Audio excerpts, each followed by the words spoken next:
Okpebholo's 100 days of looting, 100 days of insecurity, 100 days of hyping, 100 days of fruitless waka waka,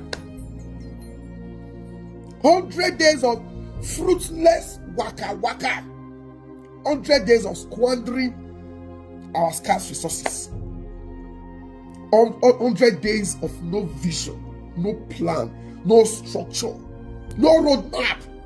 They just wake up and do anyhow. In a day today, Okpebholo is the commissioner for information. He's the one coordinating social media, recruiting stupid small boys, useless boys to be happy, to be following Okpebholo. He's the commissioner for transport. He's the one telling the people that Okpebholo has bought buses for no lie. They are just misbehaving. I thought at least since they say this man get business for Abuja, I would say the man will even better pass Oshobole. I don't know, say the man say Oshobole will even better pass Okpebholo government. Well, I'm not surprised because the people will make sense for Oshobole government. Because the Obazee, the head of economic team, and by Saudi, okay, chief of staff to super commissioner for works. When Oge was commissioner for works, Oshobole, four commissioners were reported to Oge. So the few achievements we see under Oshobole, the Obazee can get that one. As far as I'm concerned, Okpebholo has delivered on his promise. Okpebholo was very vocal on national television when he promised Edo people insecurity.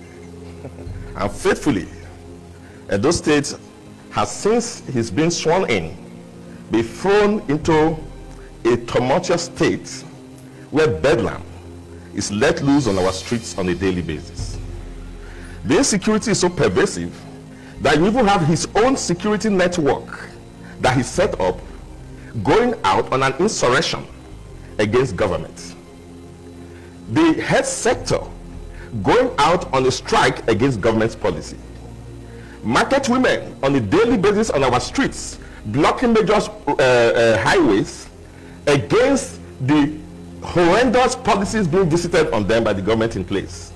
Drivers' unions on our streets going out on a daily basis protesting against the kind of oppression that the policy of the government has put in place.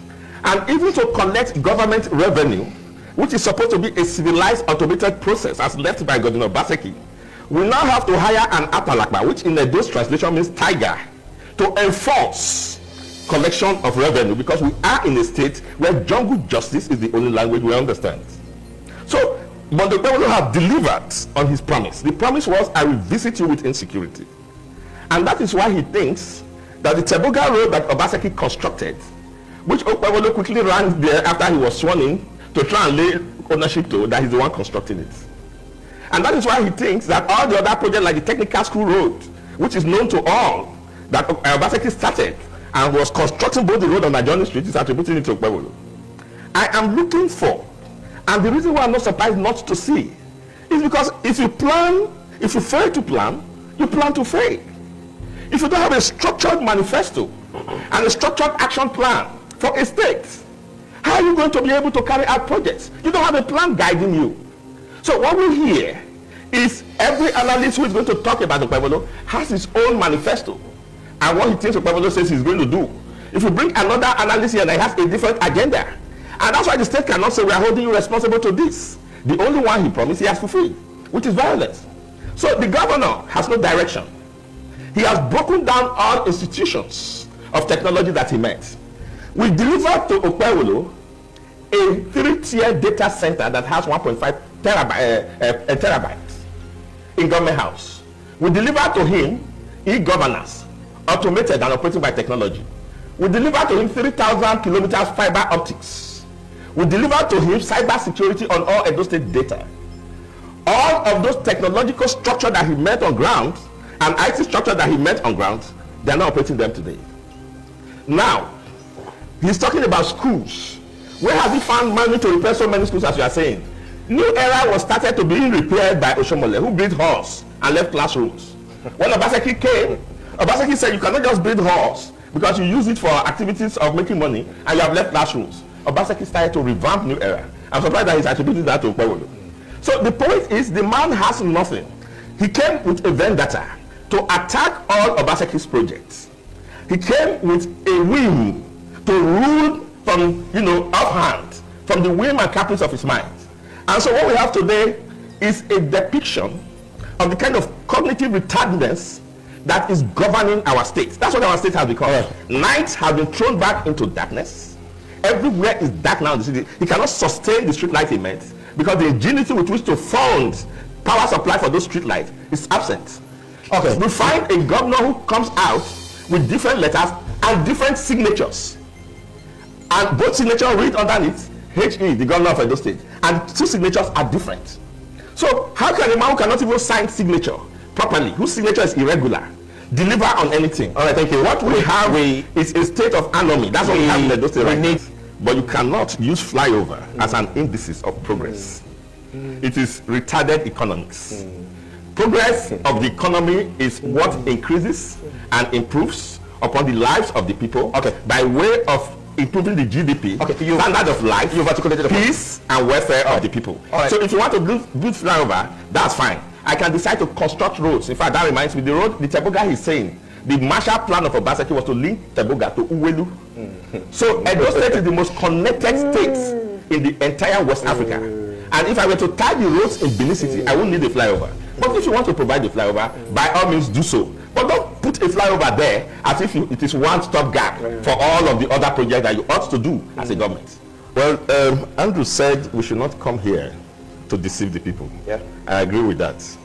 But you see, even if you don't mean to deceive the people, as I think you don't mean to deceive the people, Andrew, if you don't have full information, you can still deceive the people.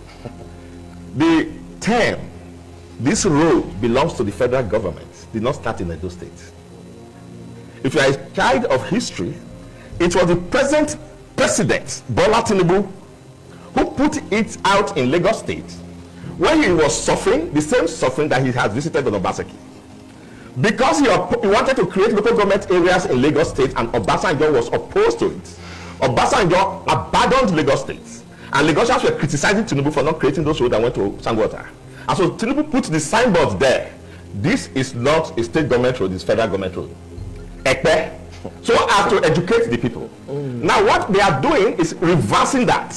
When Obazee was there, you saw the letters. Obazee had applied to repair this road.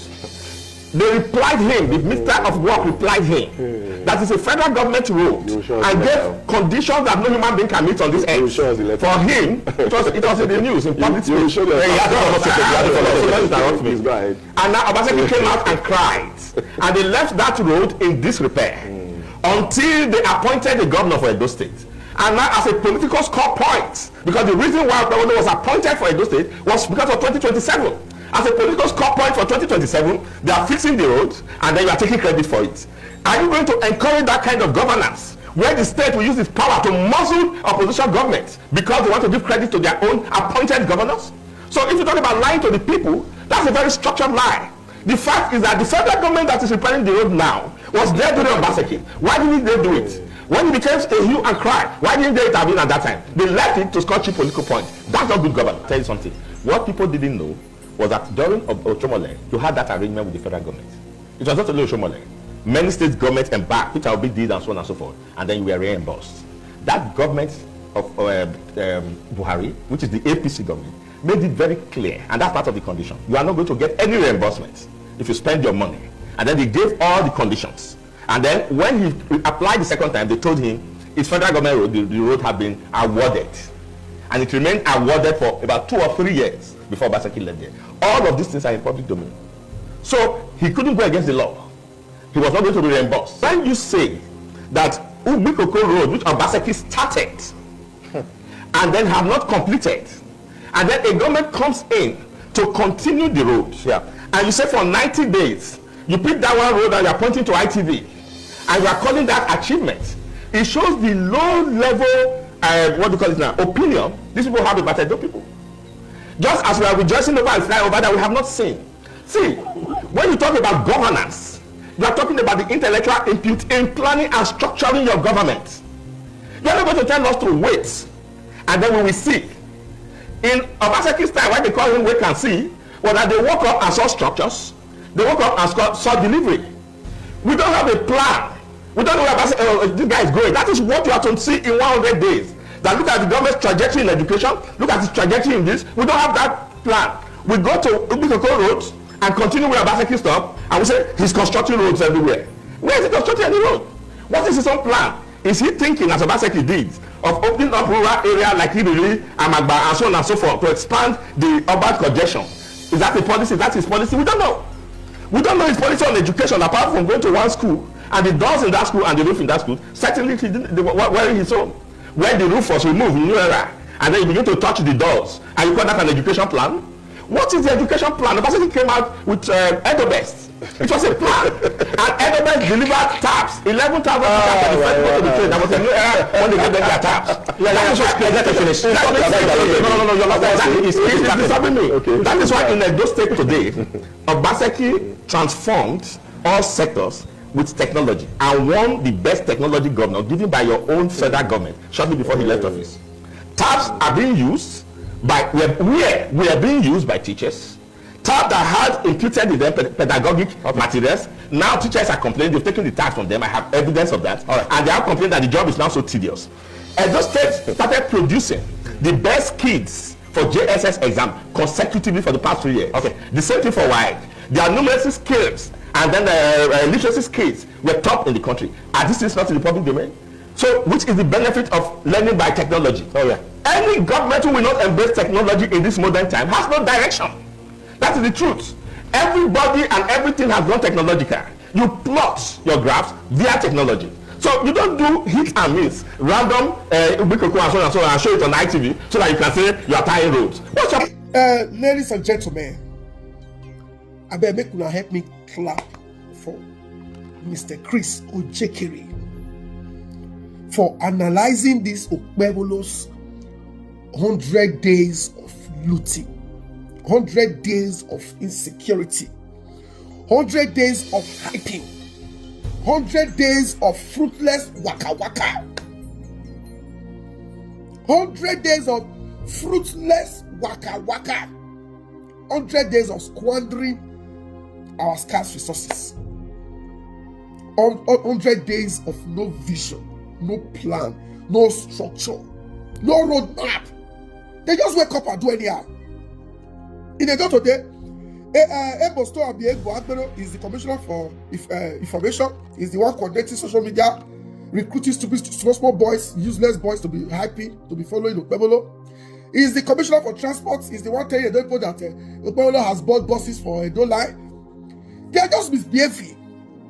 I thought at least since they say this man get business for Abuja, I would say the man will even better pass Oshobole.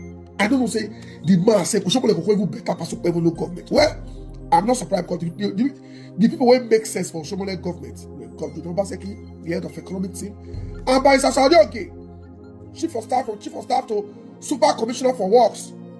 When Oge was commissioner for works, Oshobole, four commissioners were reported to Oge. So the few achievements we see under Oshobole, now Obazee can look at that one. Nothing of me for this interview past the Andrew guy. We go speak in favor of APC and Okpebholo. Chris Ojeikere finish am. He not get chance to call a mom for the background. They distract Chris, but forget Chris is too sound. Chris just ignore the noise. The guy they laugh. So I want to tell ITV, I beg you guys should organize a training for your personnel.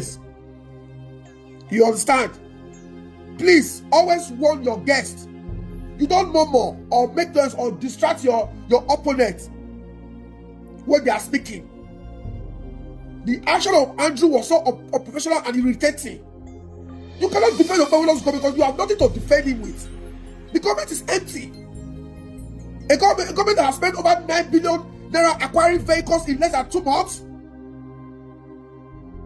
It's just buying vehicles. Wasting money. Well, we will bring Oga Chris Ojeikere to our live session because the 100 days conversation will start tomorrow. From tomorrow, we are going to start analyzing Okpebholo's 100 days in office. How he is trying to steal Obasee's projects and brand them his 100 days project. So Mr. Crusoe Osage will be joining us tomorrow, 10 o'clock Nigeria time.